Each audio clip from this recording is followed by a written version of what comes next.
Hello, friends. Welcome to another episode of Lotus and the Light. Thanks for joining. Let's jump right in.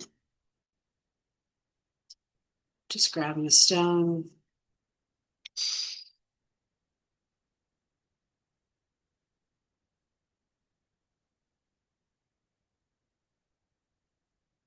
Welcoming in spirit of divine love and light only.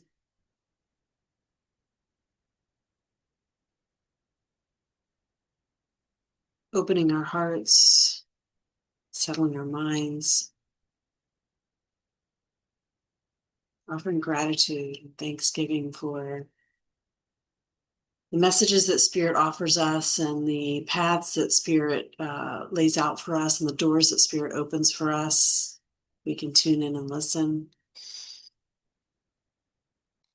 Thank you, Spirit. Okay.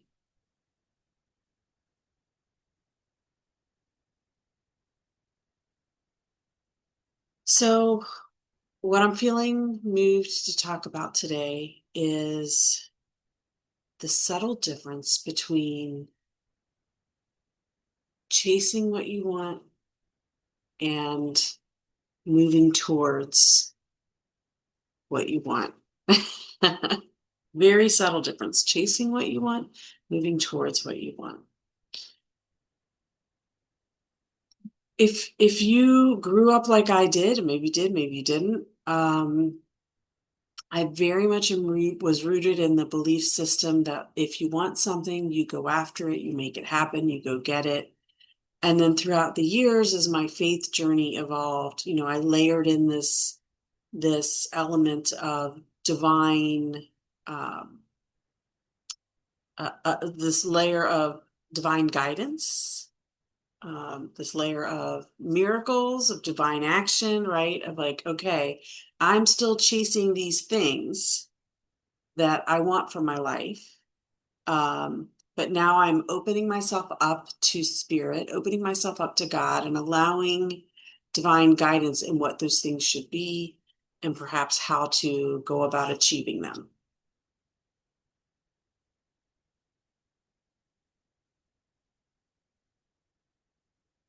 I think the challenges that I faced through most of my spiritual journey was that once I was out of that prayer state, right? Once I was out of that time of like um, offering up myself to spirit through prayer. And then I was going on about my day. I wasn't fully tuned into spirit during those non-prayer times. And it's because my mind was so activated, so active, and I was so tuned in to ego. That's your mind. Your mind or your ego lives here in your mind, right? So tuned into that, to the detriment and tuning out of my heart and my connection to spirit. So what happens is in prayer, I'm offering this up to you. I'm asking for your guidance. I'm asking for you to open the doors, or redirect me if this isn't the right path or whatever, prayer you might be praying. Um, and for some of you, I feel like this could be career opportunities. For some of you, it could be relationship opportunities. Um, but whatever that is for you that you're attempting to turn over to God, and I say attempting, I'm not saying that you're not turning it over to God, but you turn it over to God in prayer. And then for me, historically, then as I go about my day, I start doing what I think is right.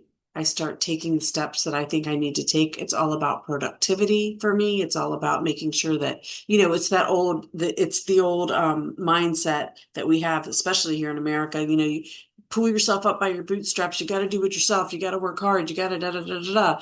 And I would get into that mindset and I would say, okay, I'm going after it. Like people that know me know that if I want something, I go do it. I don't mess around, right? And sometimes I'm successful, and sometimes those endeavors aren't successful. So, for example, I started a business a few years ago, an online store for ethically and sustainably made fashion. Um, and I use that term lightly because nothing's truly ethically made or sustainably made, but as ethical and as sustainable as you could possibly get. I had what I believe to be a great business model, but yet here it sits floundering. And I'm looking for how to actually close that business down or sell that business or whatever that looks like. I'm in the throes now of figuring that out. But I landed in that business through prayer, through seeking spiritual guidance to understand, is this the path for me? So then we would ask, well, why wasn't it successful? Why isn't it successful? Um, and that's where we have to balance our human nature with our spirit nature, right? So I was again taking those opportunities to submit to spirit during prayer, but not knowing how to carry that into my life, not knowing how to tune in and listen to that in my life. Now, in the last year, I've really started to figure out how to do that. Um, how to stop. I'll literally be in the middle of a meeting at work, in the middle of a conference call at work. And even if I'm on camera and I can't close my eyes, if if I feel things in here going sideways, I will tune in to my heart, tune out of here, even if it means I will stop listening in the meeting. I'll tune in here. I'll take some breaths. I'll ask Spirit to cover this meeting in divine love and light. Ask Spirit to protect and to heal the group so that we can move beyond. Oftentimes when you're in work meetings, there are personalities that come forward with energy of not feeling safe, feeling like they have to defend themselves, feeling like they have to prove themselves, feeling like they have to be better than somebody. So it's like I will just cover that meeting and cover every person in that meeting with divine love, with light, with protection, with healing. And I will do that right smack in the middle of the meeting. I will invite spirit in. And then I know I can feel the difference in the change in my body. And I know with confidence that it's having an effect on everybody else too, even if they don't know it, because I will feel the direction of the meeting shift. So we have that power within us. And most of the time in our lives, whatever we're pursuing, we're trying to pursue out of our own power. But most of us look externally for power. Most of us think that power means being able to control the outcome of a situation, being able to control somebody else's behavior, being able to control how many dollars are in our bank account, whether or not we get a promotion, whether or not our business is successful. It becomes all about the controlling of the externals. And so I'm going to leave this message with really with this thought. This is what I really feel like Spirit's trying to get to.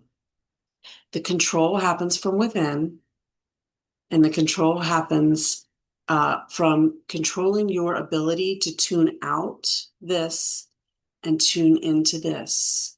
And once you can tune into your heart space, that's allowing you to tune into spirit, which is allowing you the guidance that you need. It's putting you in the vibrational level to receive what you need. So whatever it is that you're trying to achieve or trying to attain, instead of chasing it and doing everything you can, everything you know in your mind to do and doing it and making it very difficult and hard work, if you can pause and tune into spirit and get in the right heart space and the right vibrational energy, which is a space of trust. If you can get into that space of trust with spirit and say, I trust, I'm not going to chase.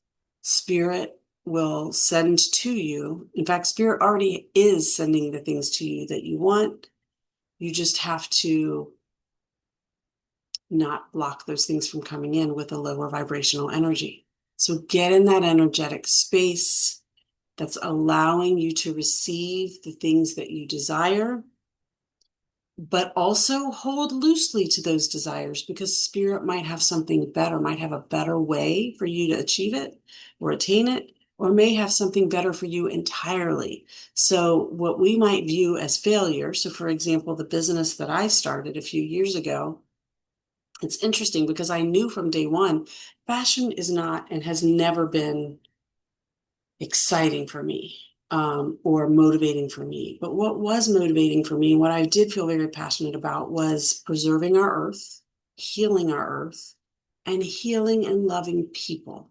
And the garment industry is literally oppressing hundreds of millions of people by holding them in essentially slave labor.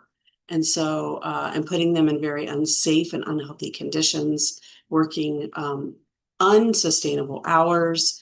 And so my passion was really about the people and about the planet, not about the fashion. The fashion was just one of the areas where there was so much work that needed to be done that I felt myself called to that space and that time.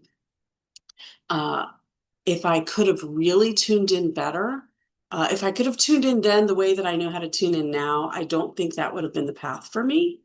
But I also know that spirit will take whatever choices we make and help us learn and grow from them. And so that's what that became. It became a learning experience. It became a learning experience that cost me hundreds of thousands of dollars, if I'm being frank. But that's okay. That's okay. And that's I had to find the lessons, take the lessons, let go of the loss of the money, let go of the loss of the dream. Like there was a real grieving process of like, oh, I really thought I was tapping into something that was going to be beautiful for the fashion industry, beautiful for people, beautiful for the planet. And then here it's crumbling beneath my feet, right? But being able to trust, center and trust that there's a divine purpose, there's a divine path, there's divine protection, and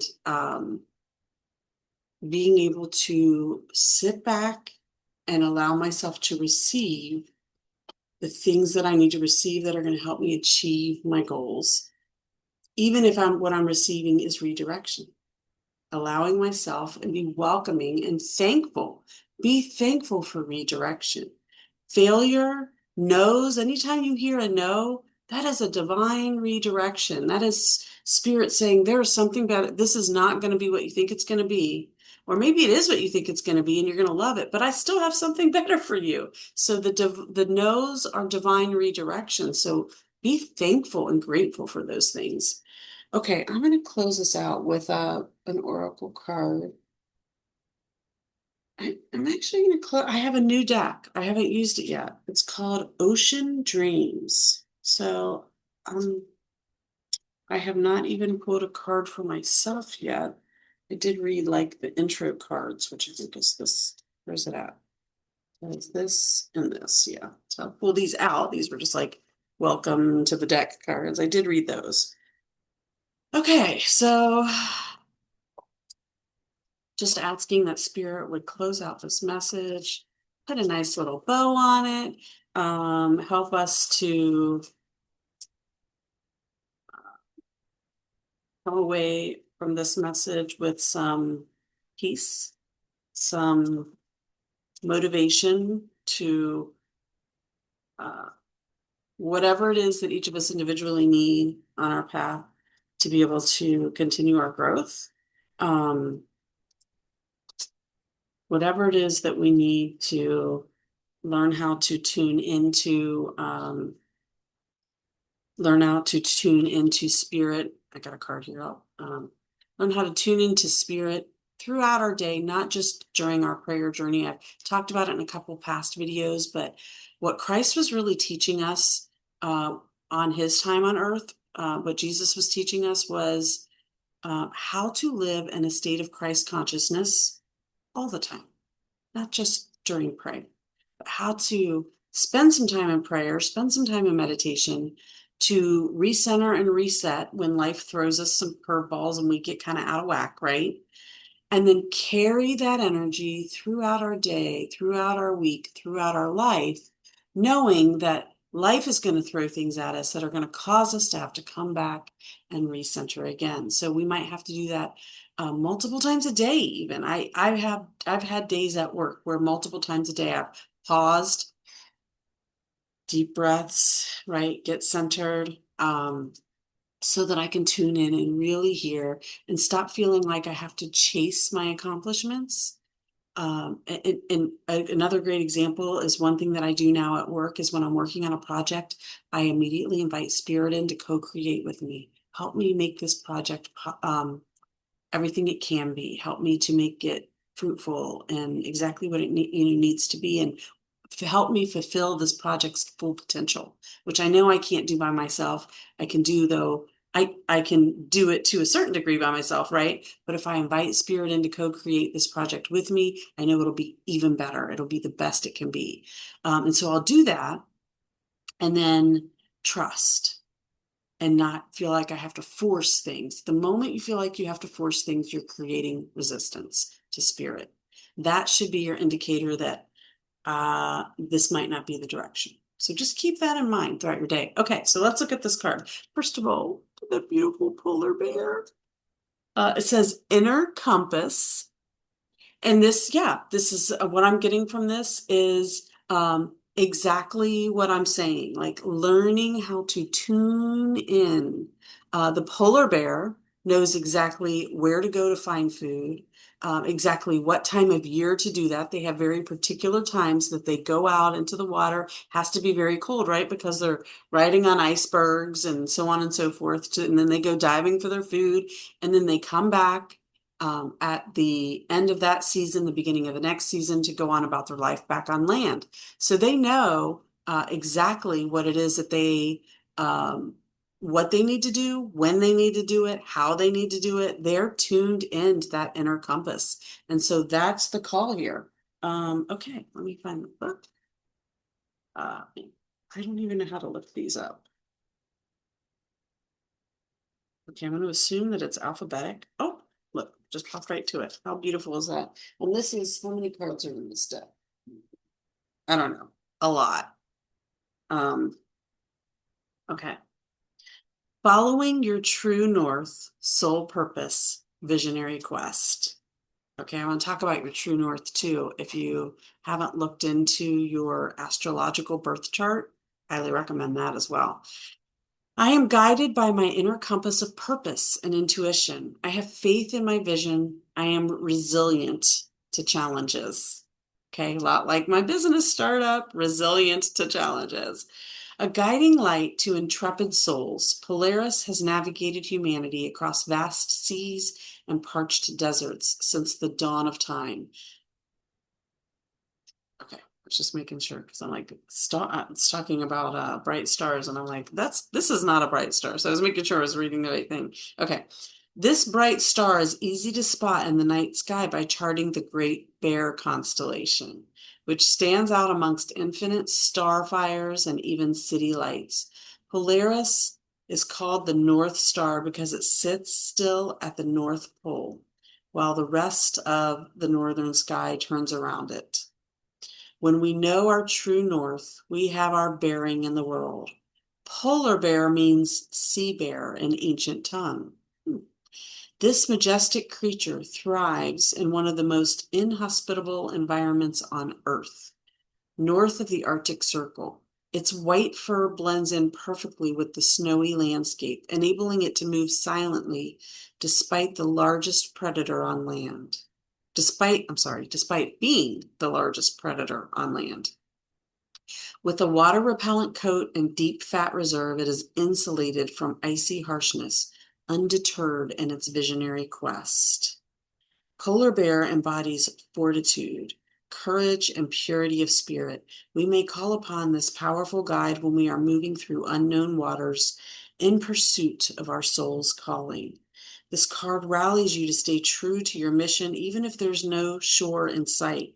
Let your purpose be your own North Star. It will not lead you astray. Polar bears are able to rest on floating sea ice. Try to replenish yourself with moments of grounding and self-care in times of instability. You have within you an inner compass born of integrity. It speaks to you via intuitive whispers. When we wash away the ego dramas, judgment, comparison, conditioning, the directions become clear. Just as Polaris is an obvious star in the sky, the guidance you seek is often in plain sight, patiently waiting for you to notice the sparkling signs all around you. Have faith, dear one. Your soul map lights up when you follow the cosmic breadcrumbs of synchronicities. I'm going to go back to my example of the fact that fashion has never been important in my life. That was one of those signs. That was one of those things that Spirit was trying to show me. Like, hey, there's probably something a little better aligned. Fashion ain't it for you. But I was in here. I was trying to tune into Spirit, but I had too many blocks. I just didn't know yet how, even though I've spent 20 years in prayer in my faith journey, more than 20 years on my faith journey, but I still did not know how to turn on that light. I did not know how to create that direct connection. And it's going to start with settling and quieting the mind. In fact, I think maybe I'll even do another video on just doing a short meditation. I think it could be very transformative for a lot of folks in this group. For whatever reason, I feel like the group, the collective that is watching this video are folks that maybe are in the beginning of their journey, and perhaps I'm providing some guidance and direction, and Spirit's providing some guidance and direction through me on how to uh, learn how to tune in. So, was all lost by me starting that business? No, I learned some great things. Had I been listening and tuned in better back then, would I have started this business? Probably not. There was a better path for me, but it's okay. All right. I love you. Thank you for allowing me to share. I will say I learned this over the last few days. The Spirit has been guiding me, and we're trying to figure out what this channel looks like. What I'm learning is it's less about making sure I post every day and more about posting when I have a personal experience to share with you. Or I feel Spirit calling me to post, knowing that Spirit's probably going to open up some of my own personal experiences to share with you, that will help you resonate with, things in your life that you're going through. So I think it's going to be a lot of sharing of my own personal experiences is what I'm saying. That's what it feels like right now. Okay, thank you so much. Peace out. Have a wonderful day.